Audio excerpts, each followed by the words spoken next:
Pascal Depienne, je suis concepteur en permaculture. Je propose des aménagements aux particuliers, aux professionnels et depuis 3-4 ans en ville, à des collectivités ou des promoteurs immobiliers, pour créer des aménagements qui soient à la fois productifs et écologiques. Et il y a quelques années, on m'a proposé de travailler sur un quartier bas carbone à La Rochelle qui s'appelle le quartier Atlantec. Et en me penchant sur ce quartier, je me suis aperçu qu'il y avait quand même beaucoup de contraintes en ville, mais aussi énormément d'opportunités. Et que c'était transversable, c'est-à-dire qu'on pouvait trouver dans tous les quartiers à peu près d'une ville de la même densité, les mêmes avantages et les mêmes contraintes. Et je me suis dit, tiens, il y a quelque chose à en faire. Et donc il y a 3 ans, j'ai commencé à travailler sur un modèle d'aménagement urbain qui est devenu résidence urbaine. Je suis écologue de formation. J'ai rencontré Pascal sur un autre projet, sur l'autre association qui s'appelle Terpa et compagnie. Et j'ai commencé à m'intéresser un petit peu à ce projet avec les urbaculteurs. Et depuis du coup maintenant janvier officiellement je suis salarié, donc je suis coordinateur pour l'association. En fait les professionnels qui travaillent sur le modèle puissent se concentrer au développement du modèle résidence urbaine. C'est toute cette partie réseau qui fait partie de l'association qu'on essaye de développer.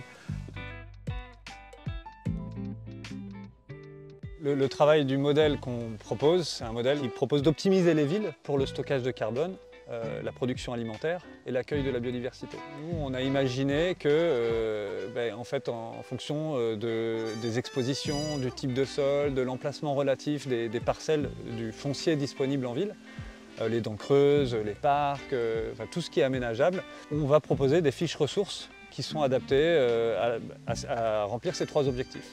Et ici, par exemple, on est sur un espace qui est une mini-forêt. On ne pouvait pas faire de production alimentaire, donc l'objectif, c'est d'abord la production alimentaire. Partout où on peut faire de la nourriture, on va produire de la nourriture. C'est là où on a le meilleur bilan carbone, c'est là où on va avoir un vrai changement social et écologique des villes. Mais on ne peut pas le faire partout en ville, il y a des zones polluées, il y a des zones où il n'y a pas assez de place pour imaginer des productions alimentaires. Et là, on va faire plutôt du stockage de carbone et de l'accueil de la biodiversité. En étant toujours le plus à jour, en tout cas, des techniques qui sont à notre disposition pour le faire. Et c'est là où le modèle open source prend son sens, c'est-à-dire qu'on travaille avec des experts. Dans notre équipe, on a des naturalistes, des ingénieurs agronomes, d'autres concepteurs.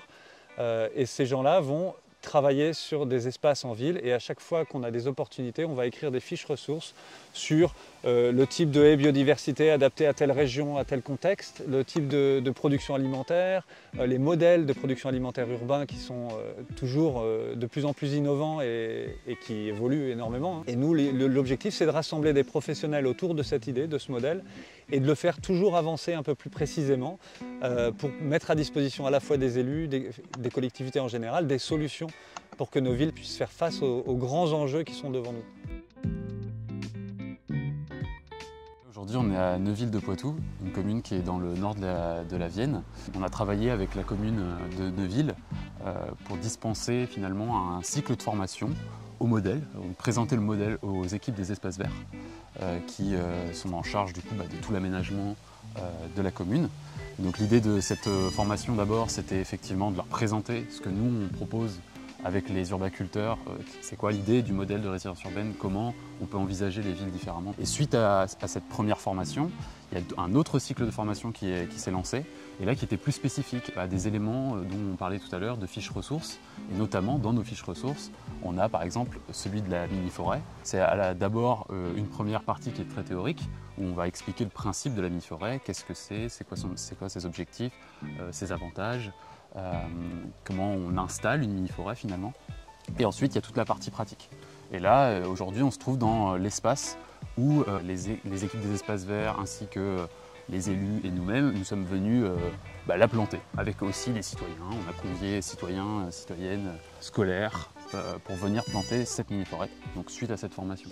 Et ensuite, on a engagé en 2021 un certain nombre de formations sur les éléments de type mini-forêt. On a fait une formation sur les aménagements écologiques, les haies de biodiversité, la production, les vergers, les mares de biodiversité, parce que ça, on pense que c'est un élément aussi très facile à implanter en ville et qui peut avoir un effet très important. Il se trouve que Neuville a un budget environnement qui est assez important. Donc c'est l'ensemble des prestations que nous, on a réalisées en tant qu'association ont été financées par la ville de Neuville. déjà pour repartir du principe de ce que c'est qu'une mini-forêt, à la base c'est quelque chose qui a été développé par un japonais, par un ingénieur japonais qui s'appelle donc Miyawaki. Et donc ça vient de là, en fait, mini-forêt, l'autre nom c'est la forêt Miyawaki. L'idée de ce genre de choses, c'est de planter très densément une multitude d'essences différentes pour reproduire un écosystème naturel, on va dire, pour essayer d'avancer sur la création d'une forêt naturelle. C'est-à-dire qu'en faisant ce type de plantation, donc on va planter par exemple 3 arbres sur 1 mètre carré, donc ce qui peut être très dense, mais c'est une façon de mimer ce qui se passe dans un écosystème forestier. Lorsqu'on est dans une forêt, dans un état on va dire naturel, il y a énormément de graines, et donc là il y a énormément d'arbres qui vont émerger. Mais il y en a très peu finalement qui arrivent à maturité. Et l'idée de tous ces arbres plantés ensemble, c'est finalement ça crée un contexte à la fois de compétitivité entre les arbres, mais ça crée aussi un maillage racinaire qui permet aux arbres entre eux de s'entraider, de capter un maximum de minéraux et d'eau pour pouvoir croître rapidement. Beaucoup plus rapidement qu'une plantation classique d'arbres qu'on va faire pour faire de la sylviculture, pour exploiter le bois. Ou même naturel, c'est-à-dire que 10 fois plus vite qu'une forêt naturelle. On peut imaginer que déjà dans 10 ans, on va avoir on va avoir un état de forêt qui sera déjà bien avancé. Il faut imaginer que ces mini-forêts créent ce qu'on appelle des microclimats. C'est-à-dire c'est des endroits qui vont être très localisés, des espaces où en se trouvant ici dans 10 ans, si on se trouve à côté, on voit que c'est très bétonné, très noir, etc. La différence, on va pouvoir vraiment la sentir à ces quelques centaines de mètres ou mètres de différence, dizaines de mètres de différence. Maintenant, bien sûr, si on se trouve au centre-ville qui a plusieurs centaines, voire un peu plus, on n'aura pas cette sensation-là. Et c'est aussi ça, la dimension du modèle, c'est ce qu'on veut essayer ce qu'on prône avec les urbaculteurs, avec les modèles résilience urbaine, c'est de montrer que la ville peut être vue de manière holistique, et donc ce genre de petits éléments comme la mini-forêt, il faut que ce soit répliqué. Il faut que ce soit répliqué au sein de la ville. Et c'est comme ça qu'on peut changer le climat à des échelles plus globales. C'est l'accumulation de microclimats qui peut faire changer le climat plus global. Si on plantait une grande forêt plutôt que plein de petites mini-forêts, on aurait moins d'effet sur le refroidissement, sur le rafraîchissement des zones aux alentours. Et l'intérêt de la mini-forêt, c'est non seulement que c'est rapide, mais que c'est un élément qui frappe fort au niveau biodiversité. C'est-à-dire qu'on a une diversité d'essences telle et une impénétrabilité de l'être humain dans les zones plantées. On a gardé des zones de passage, mais les zones où c'est planté, on ne passera pas dans 2-3 ans, c'est fini. Et là, il y aura assez de sécurité pour des espèces qui vont pouvoir s'installer. Il y aura le gîte et le couvert. Alors ici, il va manquer un peu d'eau, mais c'est pour ça qu'il faut aussi mettre de l'eau en ville. Mais au niveau biodiversité, au niveau stockage de carbone, on a en tout cas les chiffres qu'on trouve à notre disposition sur le modèle Miyawaki, ça frappe très très fort.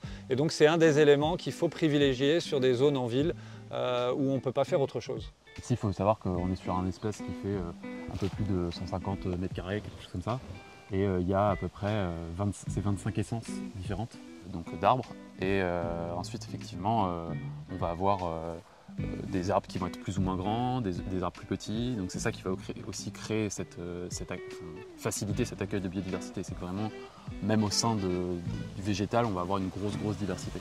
Au-delà de la plantation dense, il y a une préparation du sol qui permet aussi à ces arbres de se développer beaucoup plus rapidement. Il y a un aspect technique qu'on ne va peut-être pas développer ici, mais qui permet aussi de s'assurer que ces plantes vont trouver ce dont elles ont besoin, un développement racinaire qui va être optimal pour gagner ce temps-là dont on a besoin. Aujourd'hui, il faut qu'on gagne du temps puisqu'on en a perdu suffisamment.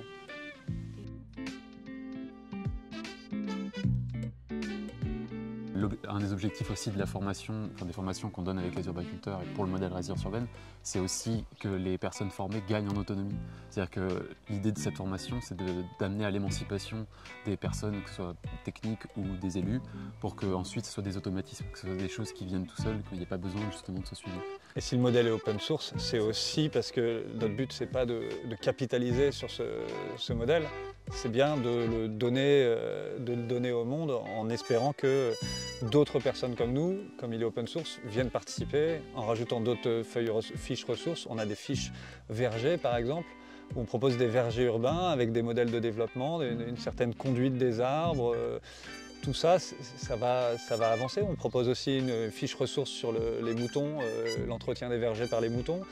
Il y a beaucoup de choses qui peuvent avancer pour optimiser le paysage urbain afin de remplir ces 3 objectifs que sont le stockage de carbone, la production alimentaire et puis la biodiversité. Alors du côté des collectivités, le problème c'est qu'on fonctionne par opération. C'est-à-dire qu'il y a un quartier qui s'installe, il y a un aménagement qui se fait, qu'est-ce qu'on fait là? Il n'y a personne, en tout cas aujourd'hui dans les politiques publiques, il n'y a pas la vision globale qui permettrait de se dire qu'est-ce qu'on fait là? Oui, mais par rapport à ce qu'il y a là, ce qu'il y a là, ce qu'il y a là, qu'est-ce qui manque? La continuité, on parle des trames vertes, bleues, brunes et noires qui permettent aussi d'avoir une réflexion globale sur comment la biodiversité circule, comment on va produire quelle alimentation, à quel endroit, pour qui, comment. Il n'y a pas cette réflexion globale. Et nous, ce modèle-là, c'est ça. Pour nous, c'est la solution qu'il faut apporter, c'est d'avoir toujours cette réflexion macro, prendre de la distance par rapport à la ville ou à l'endroit où on est, pour mettre en connexion d'abord le centre urbain avec le périurbain, mais le périurbain avec la campagne, parce que les villes ne pourront jamais être autonomes en alimentation. C'est cette vision globale-là qu'il faut retrouver. C'est d'arrêter d'enlever les œillères de la spécialisation et qui nous font nous concentrer sur un endroit en particulier et d'ouvrir les champs des possibles et de voir aussi donc, ces avantages, ces contraintes comme des opportunités. En permaculture, on dit souvent que le problème, c'est la solution. Et bien en fait, les contraintes, c'est aussi des aides à la prise de décision. Une fois qu'on a fait le point sur les contraintes, comment on les tourne à nos avantages.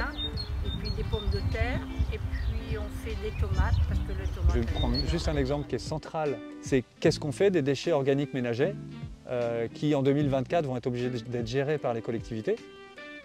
Qu'est-ce qu'on en fait? Aujourd'hui, les solutions qui sont proposées par les associations en place, c'est de les utiliser pour les rendre disponibles aux particuliers. On est sur des volumes qui sont tellement énormes que qu'est-ce qu'ils vont en faire les particuliers? Ils vont mettre ça sur des plantes ornementales qui vont tomber malades parce qu'elles n'ont pas besoin d'engrais?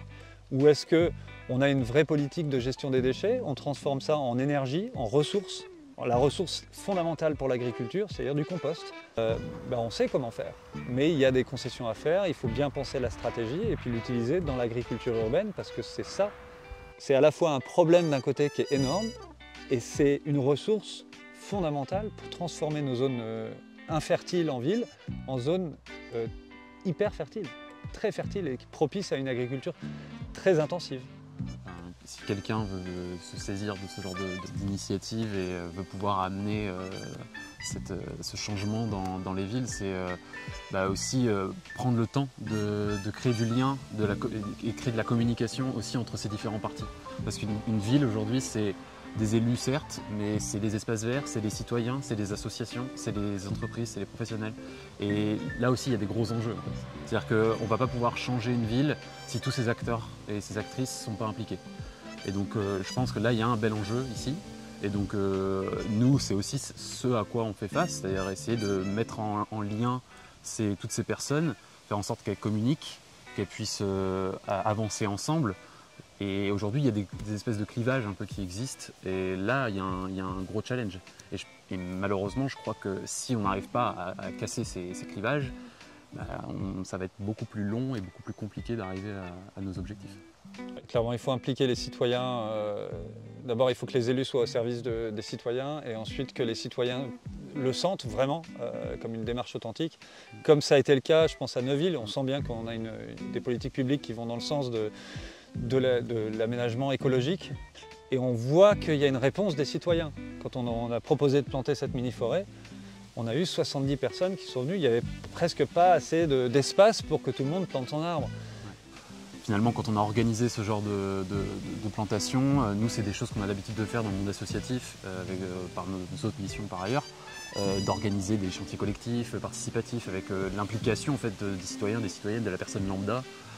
Et ça, c'est quelque chose qui effraie finalement les politiques publiques, parce qu'on se dit, ok, c'est des personnes qui ne sont pas forcément compétentes, est-ce que vraiment elles vont faire les choses bien, etc.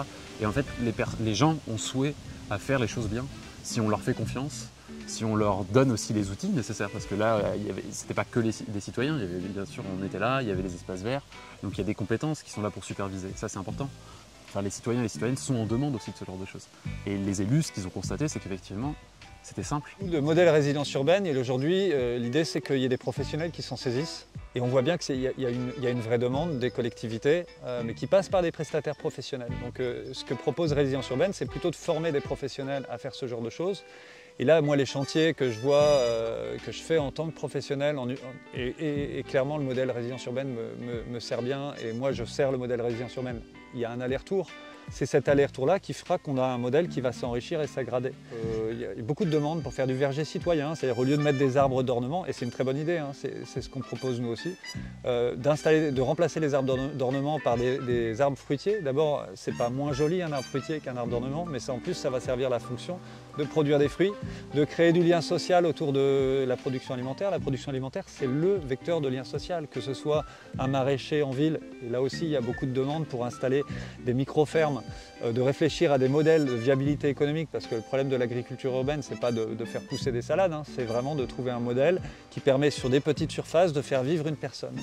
Et donc là, nous, ce sur quoi on travaille beaucoup avec les collectivités et Résilience Urbaine et les professionnels, c'est de réfléchir à des modèles qui permettent à un maraîcher d'avoir une partie de son salaire qui soit du service.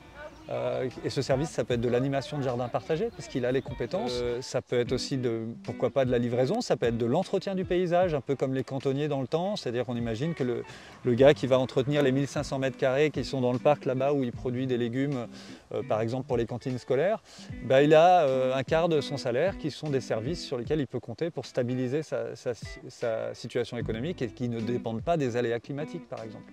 Donc on réfléchit vraiment à intégrer les agriculteurs urbains dans des activités qui sont plus diverses, qui sont de la formation, de la sensibilisation, éventuellement la gestion du compost, parce qu'ils savent faire, ils en ont besoin, et le compost est juste à côté, ils le réutilisent directement. Donc on essaye de créer une partie de leur activité économique qui soit stable, et au-delà de ça, qu'ils ne soient pas obligés de travailler 70 heures par semaine pour réussir à boucler leur fin de mois. Et il y a beaucoup de solutions. En ville, les solutions sont disponibles. Et donc ça, c'est vraiment ces deux gros pôles, l'aspect formation, l'aspect réseau. Et donc aujourd'hui, nous, ce qu'on cherche à faire, c'est développer ces deux aspects-là, et par le biais d'un projet qu'on est en train de mettre en œuvre, qui est l'idée d'avoir une espèce de ville pilote, un peu ville modèle, qui pourrait permettre à d'autres villes et à d'autres professionnels aussi de s'inspirer, de voir, ok, dans cette ville, on a mis tous les différents aménagements, ou en tout cas un panel de différents aménagements qu'on propose avec les fiches ressources, pour que ça puisse donner envie, et aussi qu'on se rende compte, ah oui, d'accord, c'est possible, on peut le faire. Et donc ça, c'est vraiment une des grosses missions qu'on se donne avec l'association. C'est quand même un engagement, on est engagé, on est militant pour le changement, on n'est pas là pour perdre notre temps, on a envie que ça avance. On a aussi envie de créer une force de lobbying avec ces professionnels qui vont pouvoir porter, on va dire, la bonne parole et parler de ce modèle d'aménagement aux collectivités, et influencer par là même les collectivités, mais aussi les professionnels, à rejoindre le mouvement et à faire avancer ce modèle en y participant et en s'en servant à la fois. Rejoignez-nous, tous autant que vous êtes, urbanistes, paysagistes. Aucun petit effort sont vains pour faire avancer le schmilblick. Il y a des manières de trouver de la production alimentaire qui n'est pas liée au terrain. Il y a des activités qui sont liées à la production alimentaire qu'on peut imaginer, comme les brasseries, les boulangers, toutes ces choses-là qu'il va falloir réfléchir, distribuer, optimiser. On est pour moi dans le siècle de l'optimisation, et tant qu'on n'aura pas essayé d'optimiser les villes telles qu'elles sont aujourd'hui, on ne pourra pas dire qu'on aura essayé de faire quelque chose. Il faut faire avec ce qui est déjà fait et le transformer pour imaginer une nouvelle manière d'étendre les villes et de créer les nouveaux quartiers. On grandit dans ce monde de l'open source, des sciences participatives, etc. C'est là que ça va se passer. Ce n'est pas par des stratégies qui viennent d'en haut. C'est un engouement populaire, c'est toutes les compétences qui sont disponibles, qu'on va mettre au service d'un modèle et que tout le monde va pouvoir s'approprier. Ça passera par ça ou ça passera pas.